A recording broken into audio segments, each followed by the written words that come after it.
Ռուսաստանին գցեց, ասեց ես գնում եմ Եվրոպա։ Ինքը գնաց Եվրոպա, շատ ակտիվ եվրոպական երկրներ էր գնում, բոլոր էլի նույն ձևի սամիտներին մասնակցում էր։ Ի վերջով եվրոպացիներին էլ գցեց։ Հետո գնաց Վաշինգտոն։ Ամերիկացիների հետ այդ հիշում եք տարվա սկզբի հուշագիրը եւ այլ։ Աշխատեց։ Հիմա ամերիկացիներն էլ գցեց։ Հիմա գնացել է Չինաստան, ասում է եկեք ձեր այդ ստրատեգիական, չգիտեմ ինչ թազա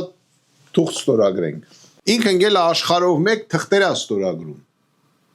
Հասկանում եք, ցույց տալով ինչ որ աշխատանք, բայց միևնույն ժամանակ նույն ամերիկացիները դուք տեսաք, չէ՞, Ամերիկայի նախագահի վերաբերմունքը Չինաստանի միջոցառմանը բավականին այսպես բացասական էր։